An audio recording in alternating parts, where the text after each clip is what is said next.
उस दिन हमने देखा था कि रजिस्ट्रेशन किसे लेना है। अगर गुड्स सप्लाई कर रहे हो तो उस केस में देखना पड़ेगा कि तुम्हारा टर्नओवर 40 लाख एक्सीड कर रहा है कि नहीं, और सर्विस प्रोवाइड कर रहे हो तो उस केस में देखना पड़ेगा कि 20 लाख एक्सीड हो रहा है कि नहीं। लेकिन there are some situations you have to take compulsory registration. You have to take compulsory registration.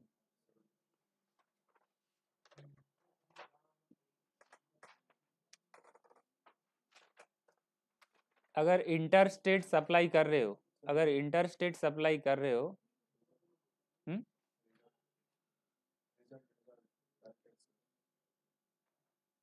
परे सुन ले, अगर इंटर स्टेट सप्लाई कर रहे हो, इंटर स्टेट सप्लाई मतलब दूसरे स्टेट में सप्लाई कर रहे हो, तो उस केस में टर्नओवर नहीं देखा जाएगा, उस केस में टर्नओवर नहीं देखा जाएगा। कंपल्सरीली रजिस्ट्रेशन लेना पड़ेगा, कंपल्सरीली रजिस्ट्रेशन लेना पड़ेगा। কি বললাম বলো তুমি? এখনই একটা পয়েন্ট আমি, হ্যাঁ তো একটা পয়েন্ট ডিসকাস করেছি, বলো কি বলেছি সার্থক? হ্যাঁ, এক স্টেট থেকে অন্য স্টেটে গুডস সাপ্লাই করলে।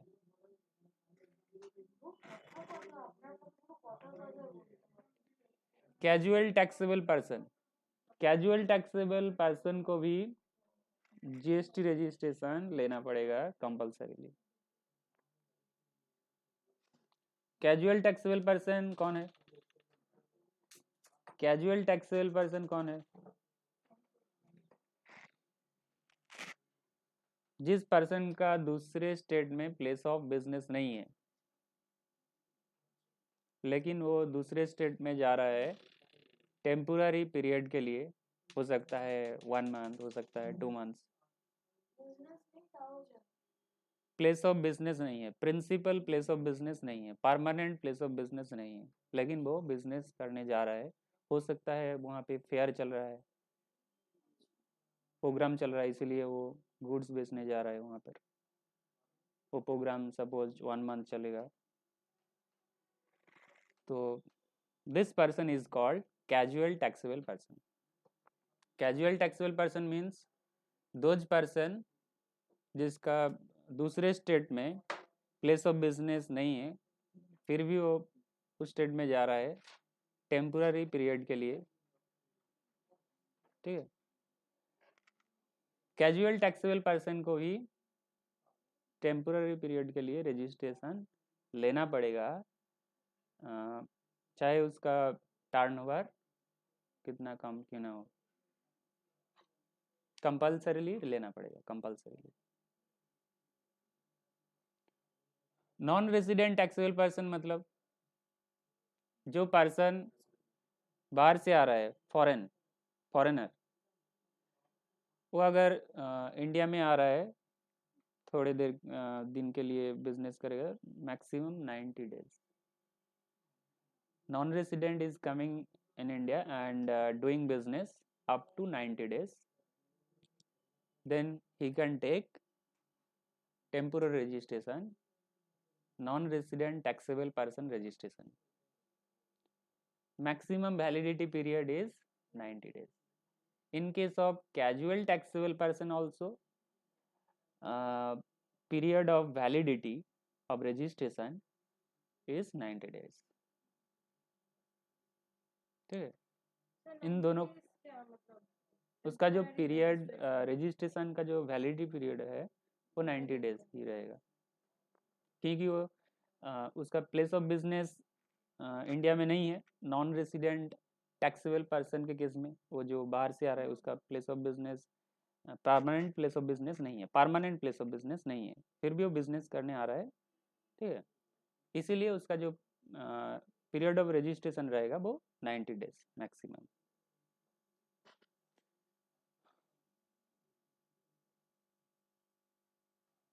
তাহলে সার্থক বলবে casual taxable person non resident taxable পার্সনের মধ্যে ডিফারেন্স কি আছে?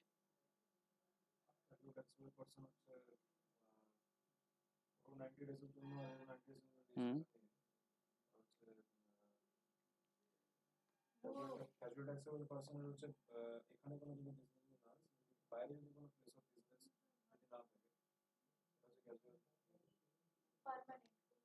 कैजुअल टैक्सेबल पर्सन जो है वो इंडिया का ही है, लेकिन वो दूसरे स्टेट में जा रहा है जहाँ पे उसका परमानेंट प्लेस ऑफ बिजनेस नहीं है, वहाँ पे बिजनेस करने जा रहा है। तो उस केस में कैजुअल टैक्सेबल पर्सन का रजिस्ट्रेशन, जो रजिस्ट्रेशन मिलेगा। लेकिन जो फॉरेनर है उसका प्लेस ऑफ बिजनेस इंडिया में कहीं पे नहीं है, वो बिजनेस कर रहा है, करने आ रहा है मैक्सिमम 90 डेज के लिए। तो उस केस में नॉन रेसिडेंट टैक्सेबल पर्सन का जो रजिस्ट्रेशन है वही मिलेगा।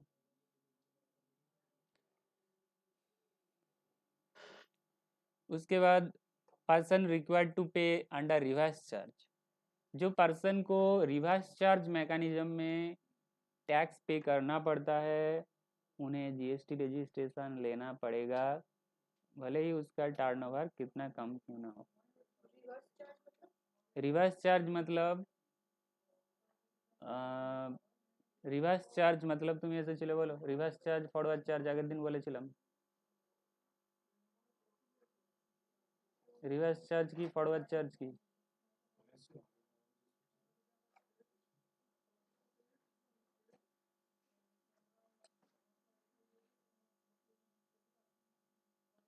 तुम नहीं आए थे तो रिकॉर्डिंग नहीं देखा।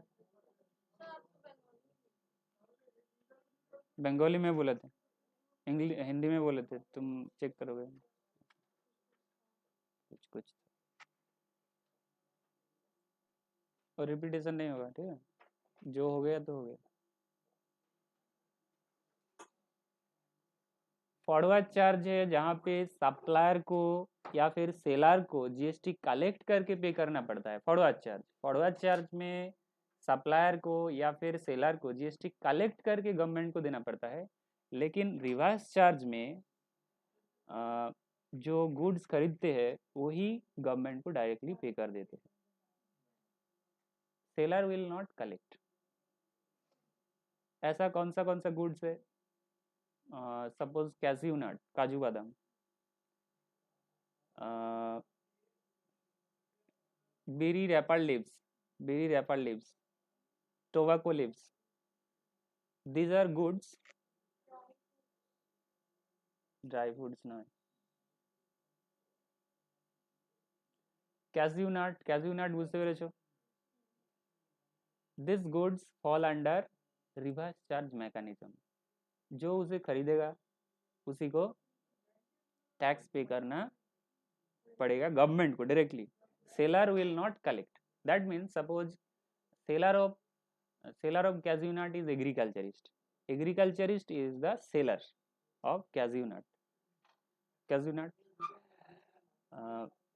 The company who is buying from the agriculturist, has to pay tax to the government. So in reverse charge, buyer has to pay government. Buyer has to pay tax to the government. Seller will not collect. तो जिस situation में reverse charge लगता है तो जिसे tax पे करने का लायबिलिटी आ रहा है, जिसको टैक्स पे करना पड़ेगा अंडर रिवर्स चार्ज, उसे जीएसटी रजिस्ट्रेशन लेना पड़ेगा। इस सिचुएशन में टर्नओवर नहीं देखा जाएगा कि मेरा टर्नओवर तो 20 लाख से कम है या फिर 40 लाख से कम है। कंपल्सरीली लेना पड़ेगा क्योंकि तुम ऐसे गुड्स खरीद रहे हो जो कि रिवर्स चार्ज लगता है। अंडरस्टूड?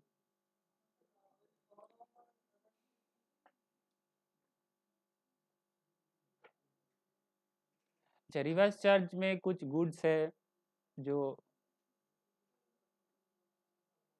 मैं दिखाना चाहूँगा।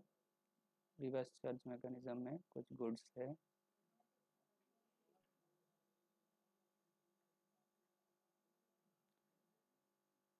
देखो कैज्यू नट, कैज्यू नट के केस में सप्लायर कौन है? एग्रीकल्चरिस्ट।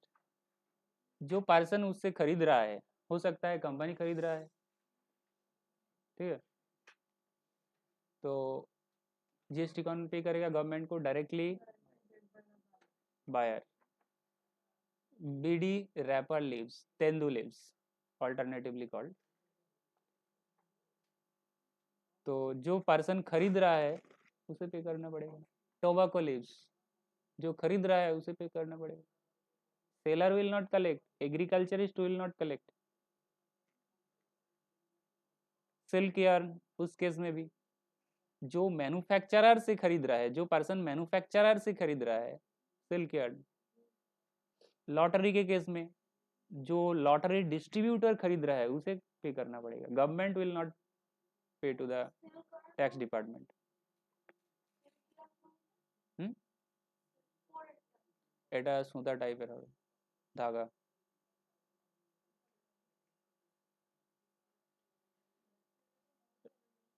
रॉ कॉटन, उस केस में भी কে পে করবে? যে কিনছে। তুমি যখন মোবাইলটা কেনো তখন ট্যাক্সটা কে পে করতে চায়? সেলার পে করে। তুমি কি পে করো? পোর্টালে গিয়ে পে করো? ওয়েবসাইটে গিয়ে পে করো? সেলার তোমার কাছ থেকে নিয়ে পে করে। But in case of this goods, buyer will pay to the government. So this is called reverse charge. When buyer is paying to the government directly by going to websites, then the system is called reverse charge mechanism. अच्छा, তো দেখে নিয়েছো কোনগুলো reverse চার্জের আন্ডারে আসবে। তাহলে जो पर्सन को रिवर्स चार्ज मैकेनिज्म में जीएसटी पे करना पड़ता है उसे जीएसटी रजिस्ट्रेशन लेना ही है कंपलसरीली। टर्नओवर नहीं देखा जाएगा कि मेरा सेल तो इतना कम है, मैं क्यों जीएसटी रजिस्ट्रेशन लूँ। जो पर्सन को टीडीएस डिडक्ट करना पड़ता है उस पर्सन को भी जीएसटी रजिस्ट्रेशन लेना पड़ेगा।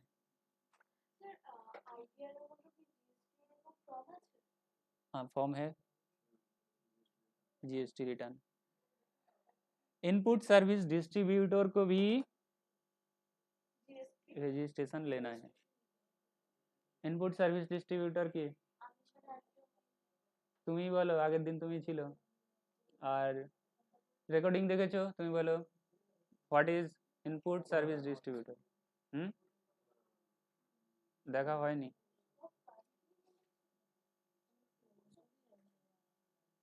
तुम बोलो,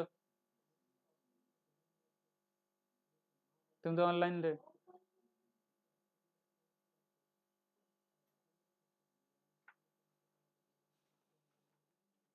जो पर्सन इनपुट टैक्स डिस्ट्रीब्यूट करना चाह रहा है उसे कहते हैं इनपुट सर्विस डिस्ट्रीब्यूटर। ऐसा इनपुट टैक्स फर्स्ट क्लास में डिस्कस किए थे। What is input tax? जब तुम गुड्स खरीदते हो या फिर रॉ मटेरियल खरीदते हो उसके ऊपर जो टैक्स पे किया जाता है वही है इनपुट टैक्स। अगर वही टैक्स तुम डिस्ट्रीब्यूट करना चाह रहे हो तो तुम्हें बोला जाएगा इनपुट टैक्स। अच्छा, input service distributor.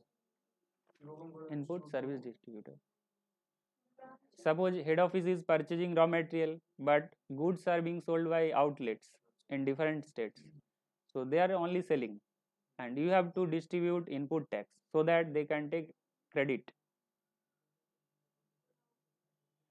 so that they can adjust input tax from output tax and pay the remaining amount.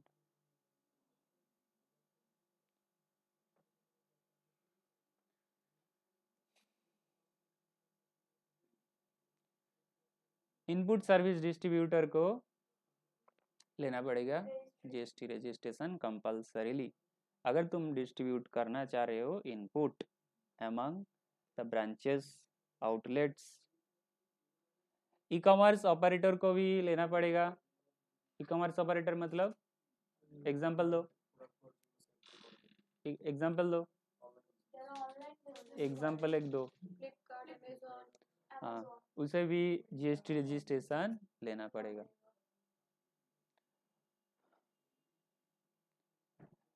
अच्छा, फ्लिपकार्ट के लिए इनकम क्या है? What is the income of Flipkart? Sale. Flipkart sale करे ना तार पिछने जे what is the income of Flipkart? ফ্লিপকার্টের income, income of Flipkart is the commission.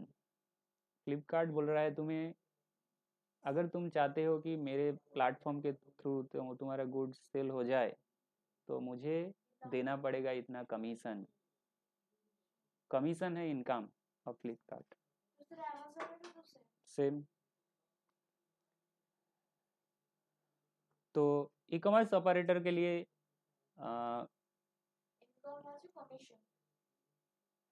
E commerce operator के लिए जीएसटी रजिस्ट्रेशन लेना पड़ेगा। ये नहीं देखा जाएगा कि मेरा कमीशन तो 40 लाख से 20 लाख से कम है। E commerce operator can not से। ই কমার্স অপারেটর বলতে পারে না যে আমার কমিশন তো 20,000-এর কম, আমার তো ইনকাম 20,000-এর কম, সার্ভিস তো কম টাকা দিয়েছি। Because in case of service 20 lakh is the threshold limit.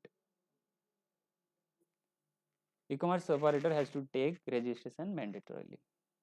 Person supplies via E commerce operator, जो पर्सन उसके थ्रू सेल कर रहा है उसे भी कंपलसरीली लेना पड़ेगा। अगर तुम्हारा सपोज तुम्हारा एक बिजनेस है, तुम चाहते हो कि मैं फ्लिपकार्ट के थ्रू सेल करूँ, तो उस केस में भी तुम्हें जीएसटी रजिस्ट्रेशन मैंडेटरीली लेना पड़ेगा, तुम्हारा टर्नओवर कितना कम क्यों ना हो। ठीक है, टर्नओवर नहीं देखा जाएगा। इसीलिए ये किसके अंडर आ रहा है? कंपलसरी रजिस्ट्रेशन के अंदर आ रहा है।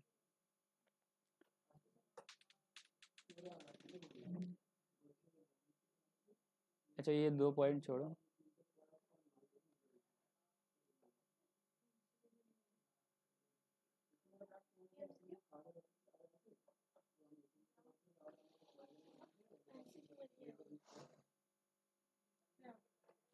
किसे रजिस्ट्रेशन नहीं लेना है?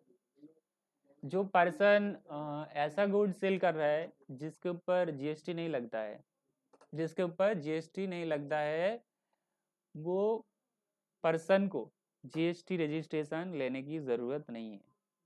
जो पर्सन किस में एंगेज है, किस में एंगेज है? एक्सक्लूसिवली सप्लाई करने के लिए ऐसा गुड्स या फिर सर्विस जिस पे जीएसटी नहीं लगता है, जीएसटी ही देना नहीं पड़ता है, क्या उसे जीएसटी रजिस्ट्रेशन चाहिए? नहीं चाहिए। या फिर ऐसा गुड सप्लाई करते हैं जो कि एग्जाम्ड फ्रॉम टैक्स है, मतलब अभी तो एग्जाम्ड कर दिया गया है, बाद में उसके ऊपर जीएसटी लगाया जा सकता है, अभी एग्जाम्ड है। उस केस में भी अगर ऐसा गुड सेल कर रहे हो, सर्विस प्रोवाइड कर रहे हो जो कि अभी एग्जाम्ड है, तो उस केस में भी जीएसटी रजिस्ट्रेशन लेने की ज़रूरत नहीं है। एग्रीकल्चरिस्ट को भी लेने की ज़रूरत नहीं है जीएसटी रजिस्ट्रेशन।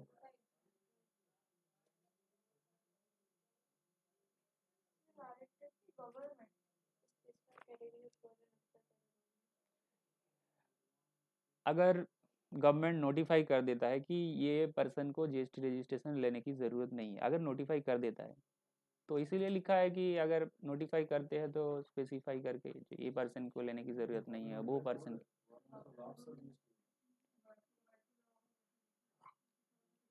कौन सा पर्सन है जिसे जीएसटी रजिस्ट्रेशन लेने की ज़रूरत नहीं है? स्पेसिफाई किया गया है, स्टार है ना, स्टार इधर किधर है? कौन सा पर्सन है जिसे नोटिफाई किया गया है कि जीएसटी रजिस्ट्रेशन लेने की ज़रूरत नहीं है? स्टार है, उधर स्टार्ट है। जो पर्सन रिवर्स चार्ज मैकेनिज्म में जो सप्लाई किया जा रहा है, वो कौन सा मैकेनिज्म में? रिवर्स चार्ज लगता है। तुम ऐसे गुड्स सेल कर रहे हो जिस गुड्स पे रिवर्स चार्ज लगता है, माने मतलब तुम्हें जीएसटी कलेक्ट करने की ज़रूरत ही नहीं है, मतलब जो बायर खरीद रहा है वही उसी को देना पड़ेगा, तो तुम्हें जीएसटी रजिस्ट्रेशन लेने की ज़रूरत नहीं है। लेकर क्या करोगे? जीएसटी तो कलेक्ट करना ही नहीं है।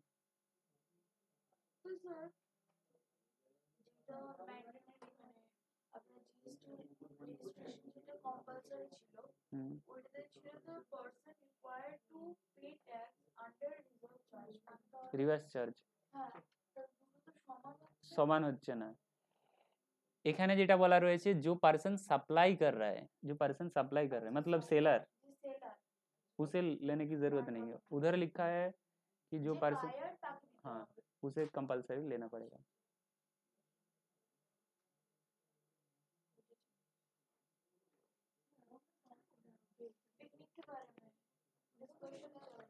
साइलेंट इधर।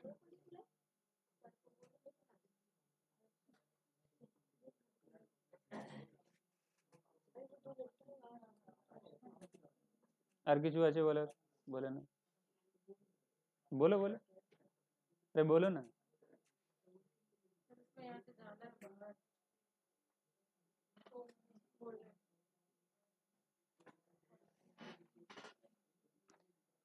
person making interstate supply of taxable service up to 20 lakh। यहाँ पे क्या लिखा था? यहाँ पे क्या लिखा था कि जो person interstate supply of goods कर रहा है उसे तो लेना ही पड़ेगा, भले ही टर्नओवर कितना कम क्यों ना हो। यहाँ पे लिखा है कि सर्विस के केस में, सर्विस के केस में तुम इंटरस्टेट सर्विस, हाँ गुड्स के केस में तो लेना ही पड़ेगा, लेकिन सर्विस के केस में एग्जाम्प्ट है कि अगर 20 लाख तक है और तुम दूसरे स्टेट में सर्विस दे रहे हो, दूसरे स्टेट में इंटर स्टेट, अगर 20 लाख तक है तो लेना नहीं पड़ेगा। अगर उससे ज़्यादा हो रहा है सर्विस, ये जो सर्विस टोटल है ये पूरा साल में मिला के कि एक महीना में? पूरा साल में मिला के, ठीक है।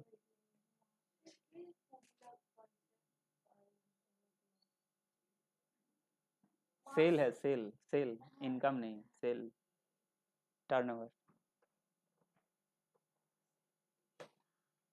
यहाँ पे गुड्स के केस में क्या बोला गया था कि गुड्स के केस में इंटर स्टेट सप्लाई कर रहे हो तो जीएसटी रजिस्ट्रेशन लेना ही पड़ेगा। लेकिन यहाँ पे एक एग्जाम्पशन है। कौन सा एग्जाम्पशन है? अगर तुम हैंडीक्राफ्ट गुड्स सप्लाई कर रहे हो, हैंडीक्राफ्ट, या फिर ऐसे गुड्स सप्लाई कर रहे हो जो कि गवर्नमेंट ने नोटिफाई किया हुआ है, तो उस केस में अगर वो गुड्स, जो गुड्स तुम इंटर स्टेट सप्लाई कर रहे हो वो हैंडीक्राफ्ट गुड्स हो सकता है या फिर गवर्नमेंट ने नोटिफाई किया है, अगर वो 20 लाख तक है तो जीएसटी रजिस्ट्रेशन लेने की ज़रूरत नहीं है। नॉर्मली अगर तुम इंटर स्टेट सप्लाई करते हो तो जीएसटी रजिस्ट्रेशन लेना पड़ेगा गुड्स के केस में कंपलसरीली। लेकिन एक एग्जाम्पशन है, अगर तुम कौन सा गुड सप्लाई करते हो? हैंडीक्राफ्ट, उस केस में बोला जा रहा है कि 20 लाख तक ठीक है, 20 लाख तक जीएसटी रजिस्ट्रेशन लेने की ज़रूरत नहीं है इंटरस्टेट के केस में, ठीक है। हैंडीक्राफ्ट गुड्स के लिए, हैंडीक्राफ्ट गुड्स मतलब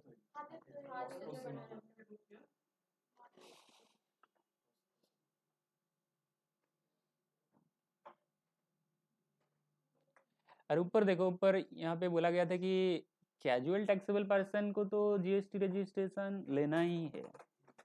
कैजुअल टैक्सेबल पर्सन मतलब जो पर्सन दूसरे स्टेट में जा रहा है टेम्पोररी पीरियड के लिए, जहाँ पे उसका परमानेंट प्लेस ऑफ बिजनेस नहीं है, तो उस स्टेट में जाकर रजिस्ट्रेशन लेना पड़ रहा है, तो उसे बोला जा रहा है कि कैजुअल टैक्सेबल पर्सन, तो उसे कंपलसरीली रजिस्ट्रेशन तो लेना ही पड़ेगा। तो लेकिन बोलो,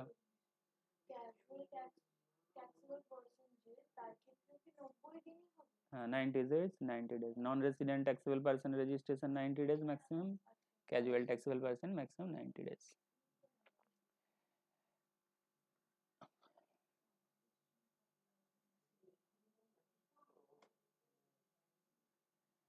तो कैजुअल टैक्सेबल पर्सन को तो जीएसटी रजिस्ट्रेशन लेना ही है, लेकिन यहाँ पे एक एग्जाम्पशन है। अगर कैजुअल टैक्सेबल पर्सन कौन सा गुड सप्लाई कर रहा है? हैंडीक्राफ्ट गुड्स, उस केस में बोला जा रहा है अगर तुम्हारा हैंडीक्राफ्ट गुड्स का सप्लाई 20 लाख तक है तो तुम्हें जीएसटी रजिस्ट्रेशन लेने की ज़रूरत नहीं है। तो गवर्नमेंट क्या करना चाह रहा है कि गवर्नमेंट चाह रहा है कि हैंडीक्राफ्ट गुड्स का प्रमोशन हो, प्रमोट करना चाह रहा है,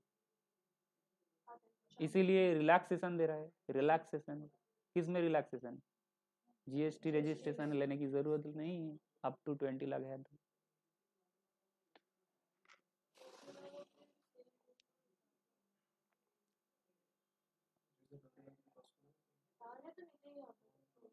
लेना पड़ेगा 20 लाख तक।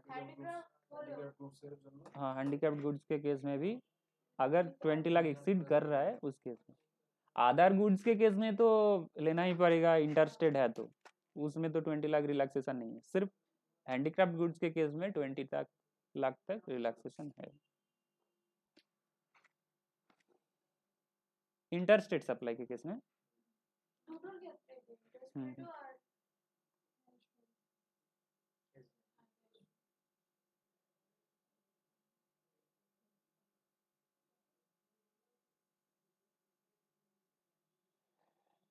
अच्छा, जॉब वर्कर अगर सप्लाई सर्विस दे रहा है, किसको? जॉब वर्कर अगर सर्विस दे रहा है, इंटरस्टेट सर्विस दे रहा है रजिस्टर्ड पर्सन को, तो बोला जा रहा है कि जॉब वर्कर तुम तो उस पर्सन को सर्विस दे रहे हो जो कि उस स्टेट में है, तो तुम्हें जीएसटी रजिस्ट्रेशन लेने की ज़रूरत नहीं है।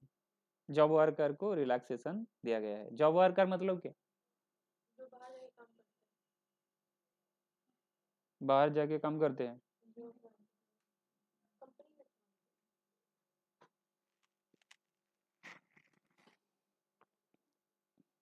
शार्ट बनाने वाले कंपनी का नाम बोलो। Name A company who make shirt. Shirt Ramon रे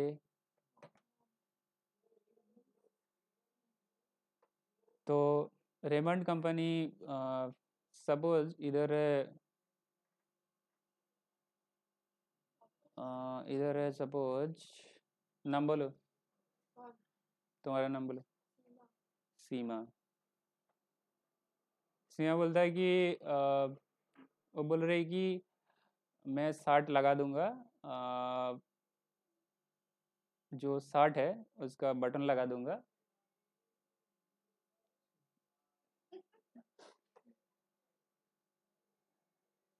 बटन लगा दूंगा तो मुझे पैसा मिल जाएगा।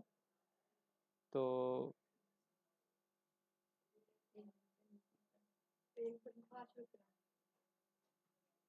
उसने काम लिया है कितने रुपए के लिए? 5 लाख। तो here Seema will be called job worker.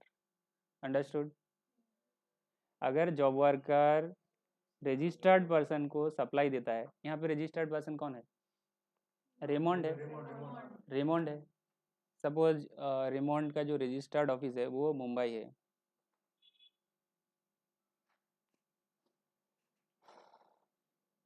तुम्हारा घर कहाँ है? वेस्ट बंगाल में। तो यहाँ पे बोला जा रहा है कि सीमा को रजिस्ट्रेशन लेने की ज़रूरत नहीं है क्योंकि वो जॉब वर्कर है।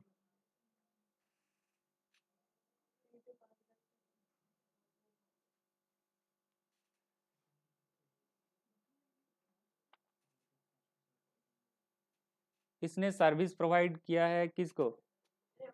रेमंड को।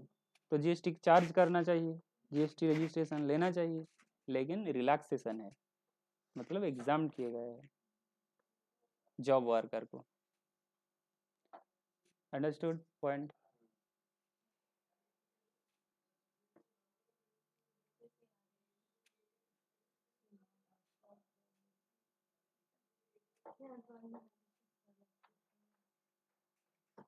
Person making supplies of service through an e-commerce operator with aggregate turnover 20 lakh.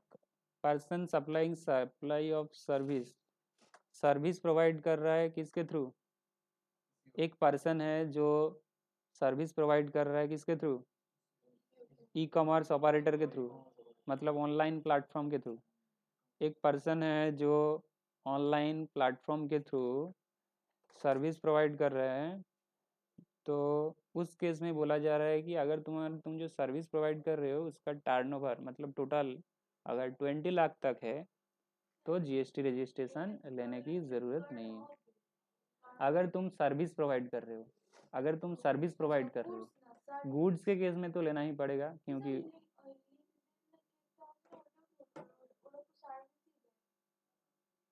LinkedIn की सर्विसेज ई कॉमर्स ऑपरेटर के थ्रू अगर सर्विस प्रोवाइड कर रहे हो, तुम्हारा जो सर्विस है वो कितना तक है? 20 लाख तक है। तुमने देखा होगा कि टिकट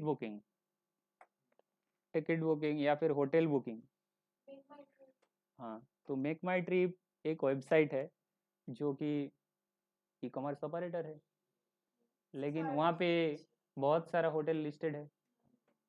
जो होटल लिस्टेड है जो होटल लिस्टेड है उसका टर्नओवर, मतलब वो तो सर्विस प्रोवाइड कर रहे हैं ना, पर उसका टर्नओवर 20 लाख तक है पूरा साल में मिला के। तो जो होटल वो सर्विस दे रहा है, जीएसटी रजिस्ट्रेशन लेने की ज़रूरत नहीं है। होटल सर्विस दे रहा है किसके थ्रू? ई कॉमर्स ऑपरेटर के थ्रू। क्योंकि जब बुकिंग करते हो तब कहाँ जाकर बुकिंग करते हो? वेबसाइट। Understood point? क्लियर? बोलो लास्ट पॉइंट। तो वो बोल रहा है कि ऑनलाइन, मतलब ऑनलाइन में अगर सर्विस दे रहा है, वेबसाइट से जाके हम कुछ भी टिकट विकेट बुकिंग करते हैं ना, हाँ, तो वो सर्विस दे रहा है, तो हम लोग को उसका रजिस्ट्रेशन कराने की दरकार नहीं है। किसको? ई कॉमर्स ऑपरेटर को या फिर जो सर्विस दे रहा है? सर्विस जो दे रहा है। मतलब एग्जांपल में क्या? सर, होटल होटल या फिर मेक माई ट्रिप? ना सर, तो मेरे को उसका वो रजिस्ट्री कराने की दरकार नहीं है। तुम्हें रजिस्ट्रेशन कराने की दरकार नहीं है ना, होटल होटल को। होटल वाला सर्विस दे रहा है ना। जीएसटी रजिस्ट्रेशन किसे लेना नहीं है, होटल को या फिर मेक माई ट्रिप को? होटल को, होटल को, होटल को। होटल को अगर उसका टर्नओवर 20 लाख तक है। वही तो बोली सर।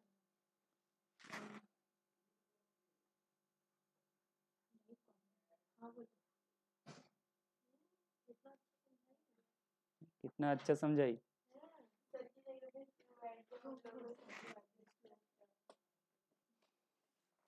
उसके बाद आ जाओ रजिस्ट्रेशन प्रोसीजर। अगर तुम्हारा टर्नओवर 40 लाख या फिर 20 लाख एक्सीड कर जाता है, सपोज आज तुम एट 6 PM तुम देख रहे हो कि तुम्हारा जो टर्नओवर है वो आज एक्सीड हो गया है। कितना?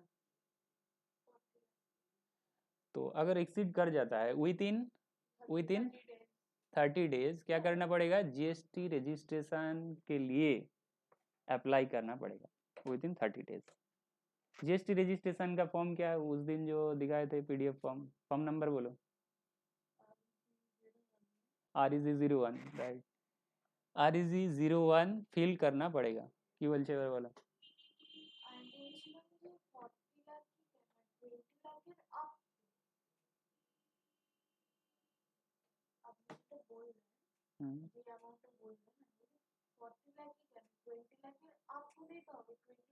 सर्विस के केस में 20 लाख, गुड्स के केस में 40 लाख।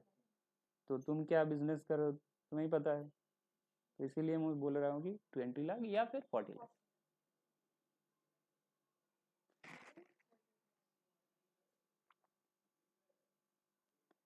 कौन सा पोर्टल में जाके फिल करना पड़ेगा?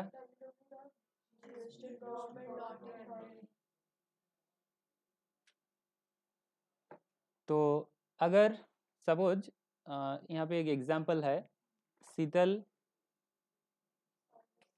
सर्विसेज लिमिटेड सर्विस प्रोवाइड करते हैं या फिर गुड्स सेल करते हैं? कौन से स्टेट में? टर्नओवर कितना है? कब एक्सीड कर गया है? काउंट करो 30 डेज। कब तक अप्लाई करना पड़ेगा?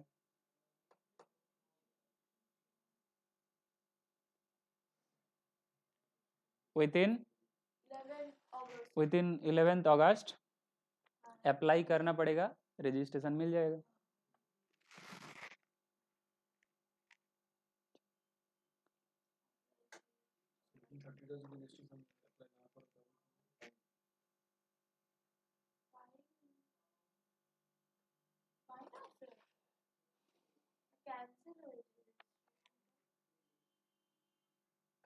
आईटीसी नहीं मिलेगा। हाँ, आईटीसी नहीं मिलेगा। तुम्हारा लॉस।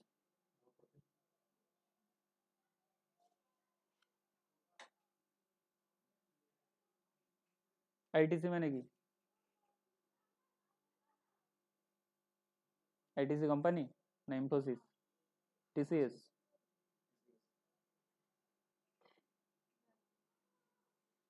आईटीसी बोलो, वो क्या है ITC? What is ITC? Input tax credit. Input tax credit नहीं मिलेगा क्योंकि तुमने रजिस्टर नहीं किए विद इन टाइम।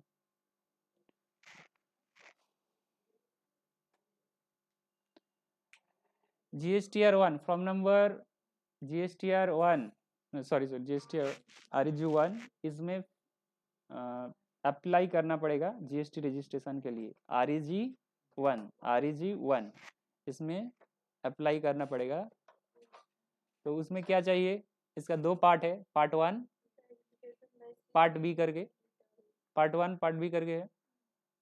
तो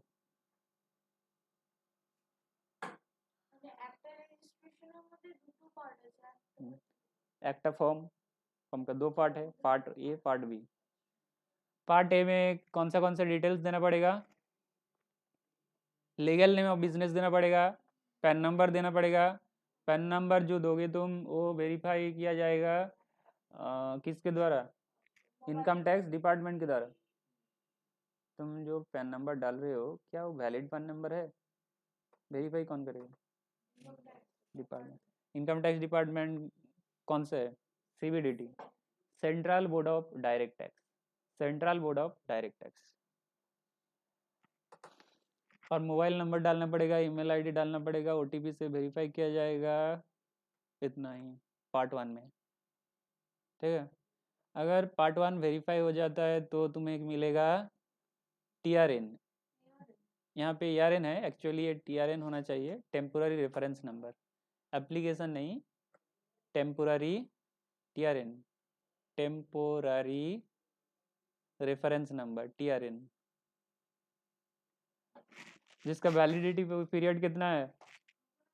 15 days. Validity with in 15 days के अंदर तुम्हें क्या करना पड़ेगा? ये जो पार्ट बी है, तो पार्ट ए फिल किए, पार्ट बी फिल करना पड़ेगा। पार्ट बी में क्या है? पार्ट बी तुम ऑनलाइन फिल कर सकते हो या फिर सेंटर के थ्रू।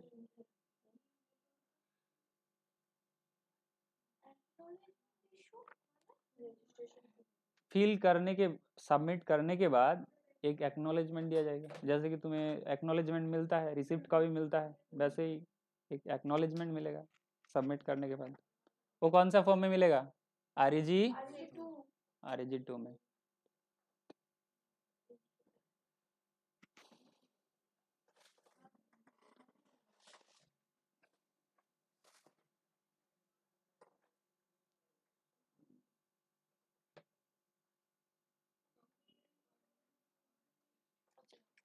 डॉक्यूमेंट क्या क्या चाहिए रजिस्ट्रेशन के लिए?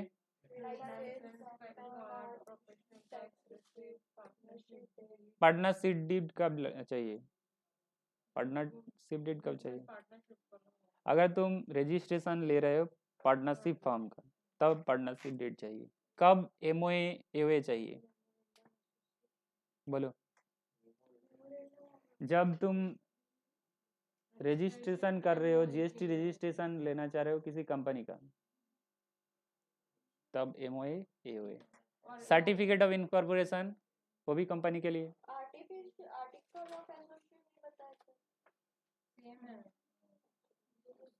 MOA AOA, article of association, memorandum of association. MOA MOA AOA, हाँ। COI ये तीनों डॉक्यूमेंट वही कंपनी के लिए चाहिए, कंपनी के लिए। ये सब में से कोई एक ही चाहिए होना। ये सब में से एक चाहिए ना? किस में? MOA एक ही चीज ना चाहिए, ये डॉक्यूमेंट हम लोग को सबको नहीं ना चाहिए। कंपनी के लिए तीनों चाहिए। कंपनी के लिए MOA AOA COI चाहिए। सर्टिफिकेट ऑफ इनकॉर्पोरेशन, कंपनी बनने के बाद वो एक सर्टिफिकेट मिलता है, ठीक है, सर्टिफिकेट ऑफ इनकॉर्पोरेशन। कंपनी वाले केस में तीनों चाहिए और फार्म और बिजनेस कुछ होगा। पार्टनरशिप फार्म में सिर्फ पार्टनरशिप डीड चाहिए।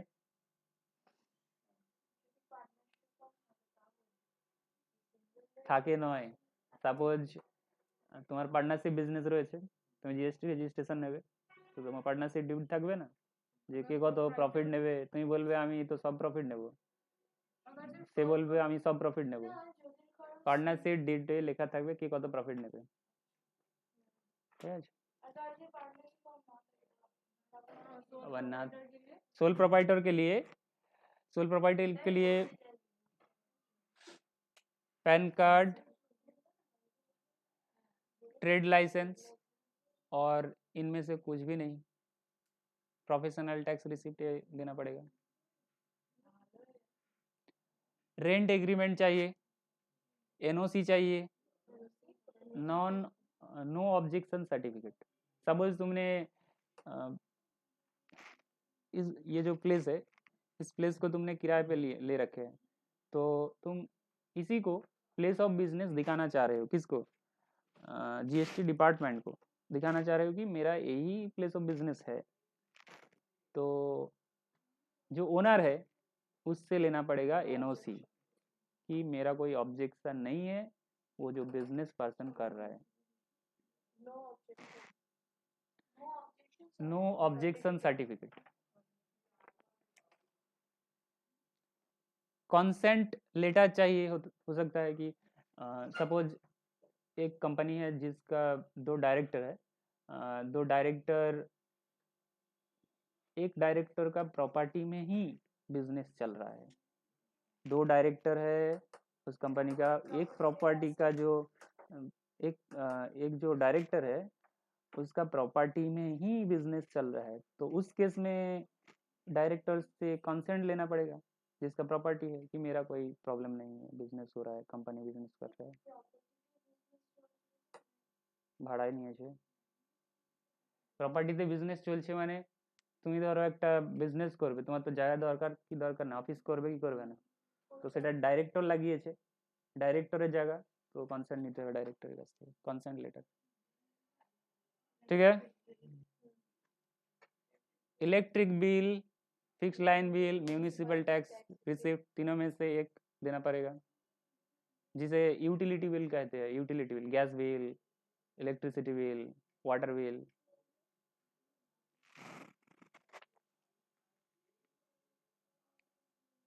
कैंसिल चेक या फिर बैंक स्टेटमेंट देना पड़ेगा,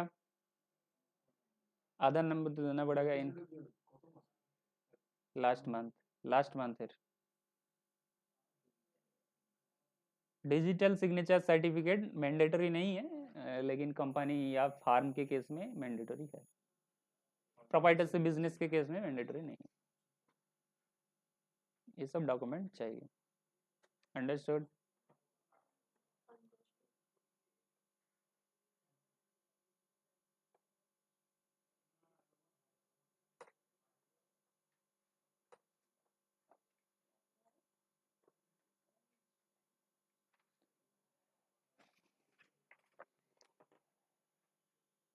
जीएसटी ऑफिसर अगर तुम्हारा ये एप्लीकेशन अप्रूव कर देते हैं तो क्या मिलेगा, सर्टिफिकेट ऑफ रजिस्ट्रेशन। कौन सा फॉर्म में मिलेगा, RAG6। तो আমি এখানে দেখাতে চাইবো, मैं यहाँ पे दिखाना चाहूँगा कि RAG6 how it looks like,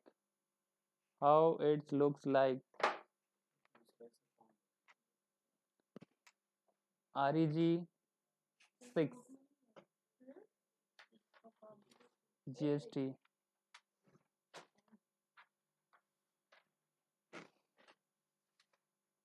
certificate ऐसा मिलेगा, देखो, ठीक है।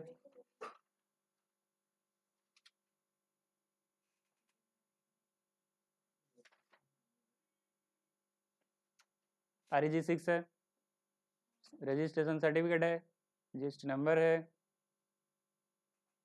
ठीक है, साइन है। क्या काम है, मतलब क्या तुम जीएसटी में रजिस्टर्ड हो, तुमने ICA कोर्स किया है, कैसे पता चलेगा?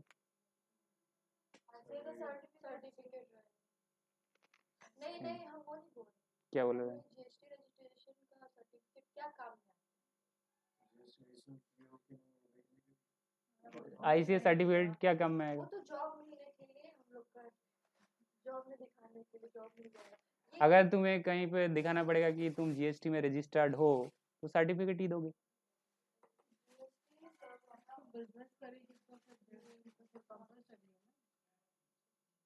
तो कभी कभी जो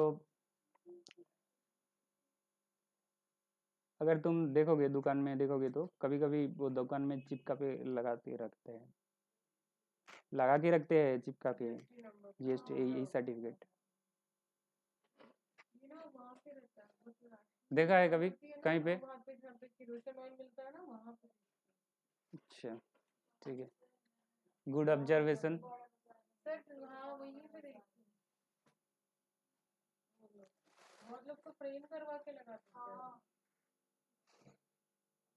फ्रेम लैमिनेशन करके, क्योंकि डिस्कलर हो जाएंगे ना, डिस्कलर।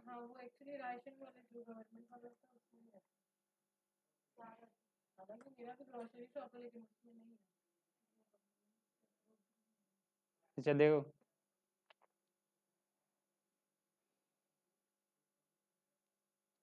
GST रजिस्ट्रेशन का जो नंबर का जो फॉर्मेट रहेगा वो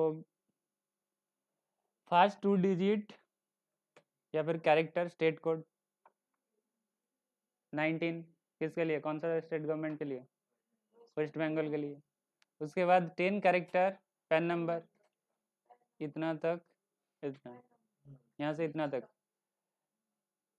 10 डिजिट। उसके बाद 2 कैरेक्टर फॉर एंटिटी कोड, मतलब 2 कैरेक्टर मतलब 2 कैरेक्टर मतलब ये जो, अच्छा जेड जो है, जेड ऑलवेज फिक्स, ऑलवेज हर रजिस्ट्रेशन में देखोगे तो जेड वाइट जेड जेड रहता ही है। और वन वन क्या इंडिकेट करेगा? वन इंडिकेट करेगा कि तुम्हारा कितने नंबर रजिस्ट्रेशन है। अगर एक रजिस्ट्रेशन लोगे तो एक, फर्स्ट रजिस्ट्रेशन के लिए। सेकेंड टाइम रजिस्ट्रेशन लोगे तो 2 दिखेगा वहाँ पे। और ये जो 6 लास्ट डिजिट आता है, ये चेक सम डिजिट ऑटोमेटिक जनरेट होता है, ठीक है, ऑटोमेटिक जनरेट होगा, ऑटो जनरेटेड। ये 6 जो लास्ट कैरेक्टर है चेक डिजिट कहते हैं या फिर ऑटोमेटिकली जनरेटेड डिजिट, ठीक है, ऑटोमेटिकली जनरेटेड डिजिट। तो टोटल कितने डिजिट्स है GST नंबर में? बोलो। अच्छा,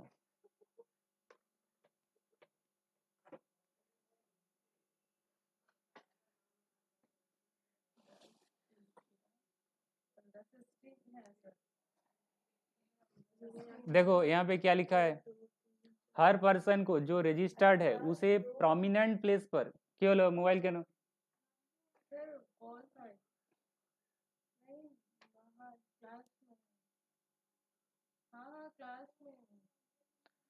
बाहर जाओ,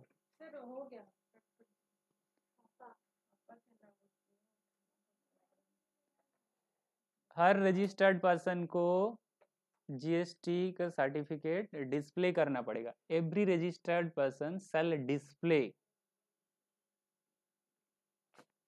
सबके सामने फ्रंट डोर में तुम्हें चिपका के लगाना पड़ेगा इसे, डिस्प्ले करना पड़ेगा RG6 इन ए प्रोमिनेंट लोकेशन। प्रोमिनेंट मतलब हाँ ठीक, प्रोमिनेंट लोकेशन पर।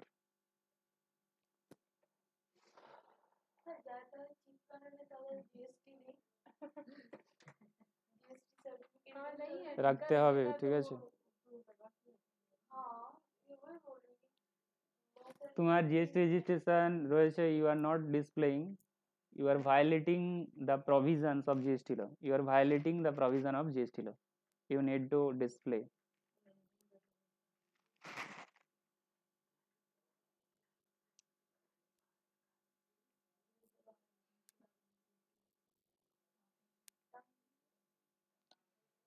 अच्छा उसके बाद आ जाओ कि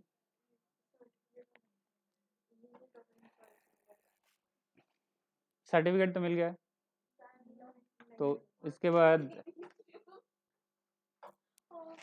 क्या करना पड़ेगा कि कस्टमर को इनवॉइस इशू करना पड़ेगा, कस्टमर को इनवॉइस इशू करना पड़ेगा, कस्टमर को, टू कस्टमर।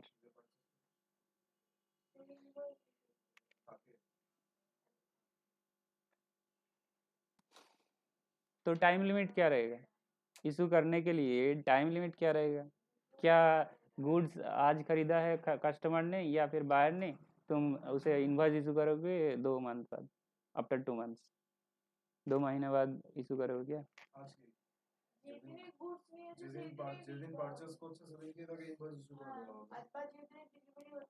तो वो रूल में लिखा गया है कब इशू करना है, ठीक है, देख लो। ऑन और बिफोर, बिफोर और एट द टाइम, पहले इशू कर दो या फिर जब गुड्स दे रहे हो, ठीक है। At the time of removal of goods, अगर फैक्ट्री से गुड्स डिलीवरी हो रहा है, फैक्ट्री से गुड्स रिमूव हो रहा है, तो उस केस में on or before the date of removal, जिस डेट पर तुम रिमूव कर रहे हो उस डेट पर, या फिर उससे पहले। कब जरूरी है मतलब? Time limit for issuing invoice, GST law में लिखा है कि कब इनवॉइस इशू कर देना चाहिए बिजनेस को। पर्सन क्यों इनवॉइस इशू करेगा? जो बिजनेस कर रहा है वही तो इनवॉइस इशू करेगा ना, जो पर्सन बिजनेस कर रहा है। क्या मंथली ईयरली? आप बिजनेस स्टार्ट किए, कोई आपसे at the end of year होता है ना? नहीं, एट द एंड, जब इनवॉइस मतलब बिल, इनवॉइस मतलब बिल, जब तुम सेल कर रहे हो तभी बिल देना है।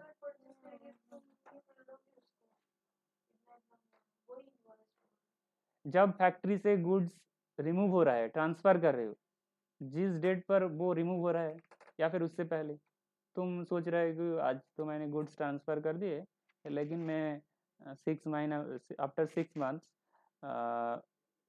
बिल इशू करूँगा और जीएसटी भी दूंगा आफ्टर 6 मंथ्स। गवर्नमेंट बोल रहा है नहीं, तुम्हें आज ही बिल देना पड़ेगा और तुम्हारा ये सेल माना जाएगा, सप्लाई माना जाएगा, जीएसटी आज ही देना पड़ेगा। अंडरस्टूड? तुम बोलोगे तो मैंने तो बिल तो 6 महीना आफ्टर 6 मंथ्स इशू किया है, जीएसटी तो मैं आफ्टर 6 मंथ्स ही दूंगा, ऐसा नहीं चलेगा।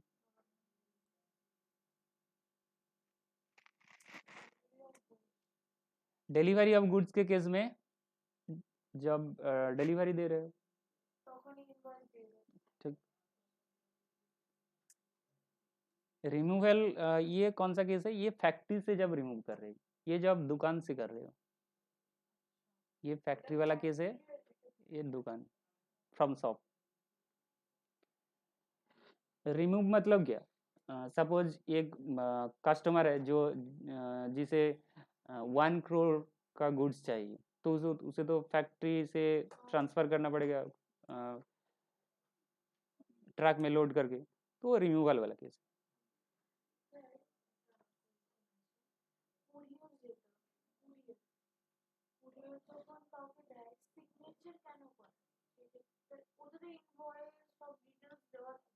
তোমার সিগনেচার করিয়েছে?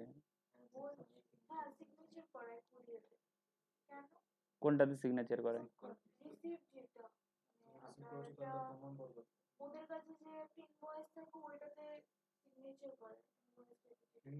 ওটা তাদের ইন্টারনাল ম্যাটার রয়েছে, ইন্টারনাল ম্যাটার বলেছে কাস্টমারের কাছ থেকে সাইন করে নেবে कॉपी,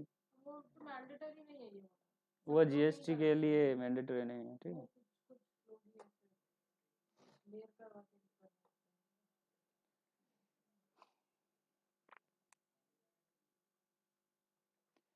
अच्छा ये गुड्स से केस, ये है गुड्स का केस। सर्विस के केस में, सर्विस के केस में टाइम लिमिट क्या है? जिस दिन तुमने सर्विस प्रोवाइड किए उससे पहले या उसके बाद भी तुम जीएसटी इनवॉइस इशू कर सकते हो, लेकिन कब तक? आफ्टर कर सकते हो, लेकिन 30 डेज के अंदर करना पड़ेगा इशू इनवॉइस। लेकिन बैंकिंग कंपनी को थोड़ा रिलैक्सेशन दिया गया है। बैंकिंग कंपनी को बोलाया गया है कि तुम 45 डेज तक उसके अंदर non banking finance company, financial institution या फिर बैंक जो परसेंट पैसों से डील करता है, ठीक है। Institution dealing with money, institution dealing with money, bank, financial institution, LIC financial institution, Bajaj finance financial institution, इन लोगों को कितना टाइम लिमिट दिया गया है? 45 डेज। अच्छा, कंटिन्यूअस गुड्स ऑफ सप्लाई के केस में कब इनवॉइस इशू कर देना चाहिए? कंटिन्यूअस सप्लाई ऑफ गुड्स मतलब सपोज तुम किसी से राइस खरीदते हो, राइस तुम बोल रहे हो कि मेरा दुकान में जितना राइस चाहिए सब तुम्हें डिलीवरी करना पड़ेगा, तुम्हारे साथ कॉन्ट्रैक्ट है, ठीक है, उस पर्सन से के साथ तुम्हारा कॉन्ट्रैक्ट है।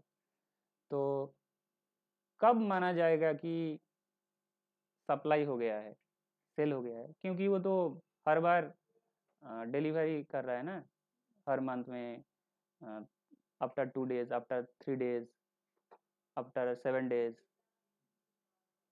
कंटिन्यूअस सप्लाई ऑफ गुड्स के केस में कब इनवॉइस इशू कर देना चाहिए? कब इनवॉइस इशू कर देना चाहिए कंटिन्यूअस सप्लाई ऑफ गुड्स के केस में?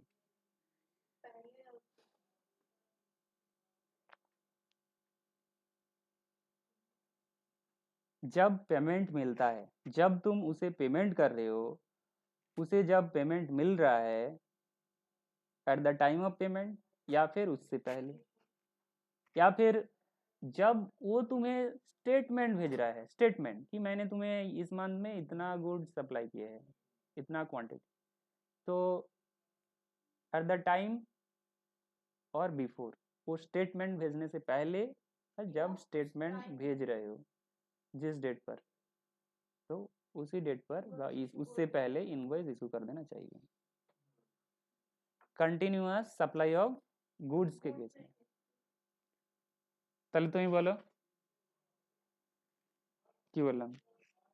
আপনি বললেন যে যখন যখন স্টেটমেন্টস অফ অ্যাকাউন্ট মানে স্টেটমেন্টসটা পাঠাচ্ছে কত এক মাসের মধ্যে কত ডেলিভারি করেছে তখন তাকে ইনভয়েস ইস্যু করে দিতে হবে। আরেকটা হচ্ছে যখন পেমেন্ট যখন করবে আর কি, কে পেমেন্ট করবে?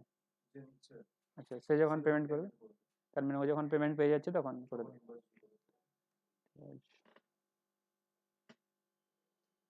শুনেছো? In case of continuous supply of service, service के केस में कैसे डिसाइड करोगे कब कंटिन्यूअस सप्लाई? एग्रीमेंट हो गया है दोनों के बीच कि तुम्हें पूरा साल सर्विस देना है, कब इनवॉइस इशू करोगे? देखना पड़ेगा जो कॉन्ट्रैक्ट में क्या लिखा है, कॉन्ट्रैक्ट हुआ है दोनों के बीच, तो देखना पड़ेगा कॉन्ट्रैक्ट में से क्या ड्यू डेट ऑफ पेमेंट लिखा है कि हर मंथ में पे करोगे, ऐसा कुछ लिखा है क्या? देखना पड़ेगा। अगर ऐसा लिखा है तो जो डेट लिखा है उस डेट पर या फिर उससे पहले इनवॉइस इशू कर देना चाहिए। अगर कॉन्ट्रैक्ट में ऐसा कुछ नहीं लिखा है, पेमेंट कब करोगे या फिर कब बिल इशू करोगे, ऐसा कुछ नहीं लिखा है,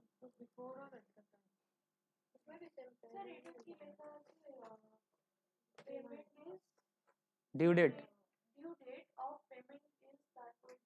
इज नॉट ऐसा अटेनेबल, मतलब कॉन्ट्रैक्ट में लिखा नहीं है, ठीक है, ऐसा अटेनेबल फ्रॉम द कॉन्ट्रैक्ट।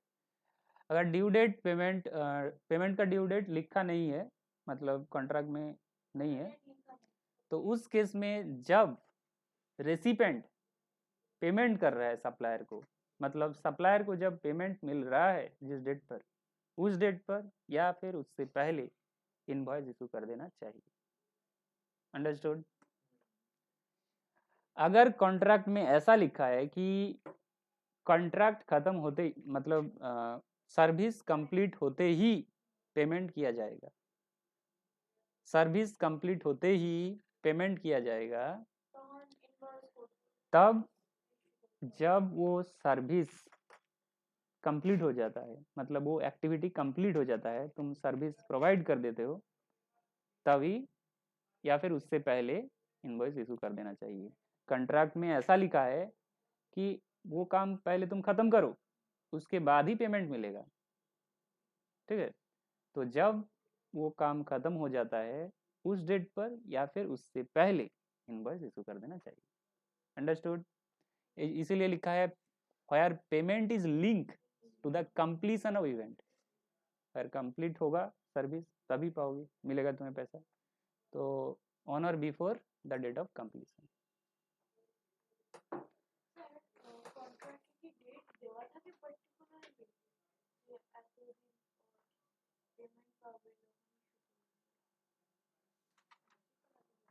अच्छा, आज के लिए इतना ही, चलो।